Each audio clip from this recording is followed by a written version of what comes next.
All right. All right. Anyways. Shalom. I just ruined the whole video.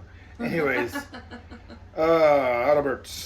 So the story is his brother did a lot of traveling and he's inspired, and so he was inspired by these awesome beers. That's a short story of a long version. There's a lot more details, but they're covering Mexican lager, which a lot of breweries are, and I'm glad they are. I am not against it. It's nice to have quality Hispanic profiled beer in America, because there's a lot of American Hispanics that are profiled in that, but they're just, you know, born here just like the beer, and I'm happy to be here too. So anyways, let's give this one a go. Ooh, this one's very light. I think it's the lightest one I've had so far. It's amazing. All right. Yeah. Wow. Okay. Still very, I can smell the malt here, but yeah, it's very crisp. Yeah, it's very crisp, clean, and weedy, but it's a Pilsner malt, so it has that slight funk, but it's beautiful. It's a very crushable beer. Yeah, it's very light and elegant. Definitely for a hot day. It's 4.4, so this is to help you have a good time and enjoy yourself and not go overboard. So this is people, oh, it's weak. There's a reason why these beers existed. It was for the warmer weather. So the darker beers, the heavier ones that people are commonly like, oh man, this is the best beer. This is what beer's supposed to be. Is like they were styles for the whole year.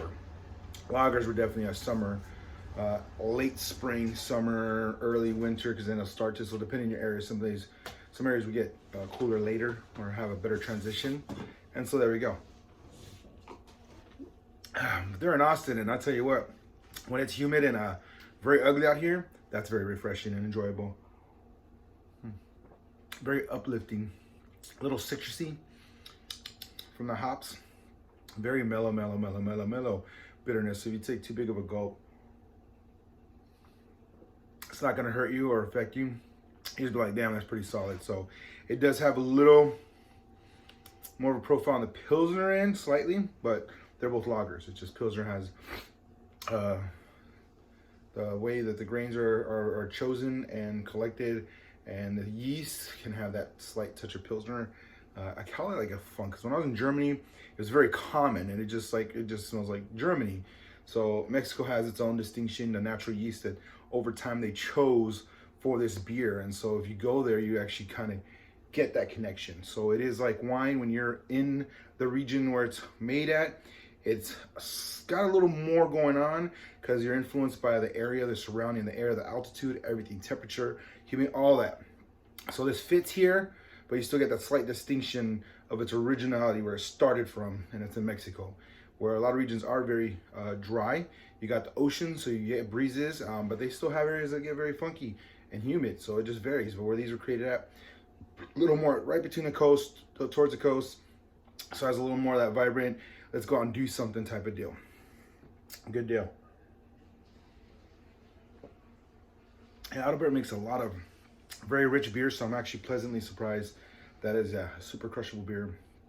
Got a good amount of flavor. It's not bland or plain at all. Some complexity. Wow. All right, there you go. Another Mexican style lager that you can try. Very simple packaging.